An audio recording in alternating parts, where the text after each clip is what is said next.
que han vingut moltes vegades a donar suport, ens han acompanyat companys de Compromís, que també han estat sempre presents, igual que la majoria de nostres líders i de partits de la ciutat. Només n'hi ha un que no ha vingut mai, no? Vosaltres sabeu quin és, vosaltres sabeu per què o per què no. Esta setmana ve carregadeta d'actes i d'activitats.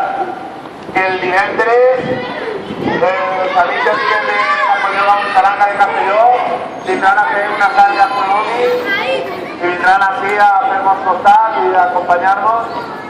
És a les 8 menys quart, al pati, en una picaeta que ens aporten ells i que és una gent que s'ocupa molt. Estaria molt xulo que vingués, per favor, si feu compte de vindre, envieu-vos un missatget, a mi, a Juan, a la gent de Lampa, per a que us sapiguem perquè n'hi ha que tindre un poc controlar la gent que se ve. El dissabte, dia gran, mortes diverses, ensenyarem el poble al barri i s'ensenyaran les diferents famílies de diferents països i comunitats autònomes. És la primera vegada que farem una trobada intercultural i esperem que sigui molt xulo. Ja ens han dit que vindrà gent a fer tallers de henna, que hi haurà algo de mitjà, que hi haurà cançons populars.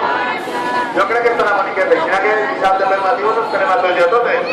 I acabem a la concentració local, una força xulada, la nostra consellera favorita que hi té molt.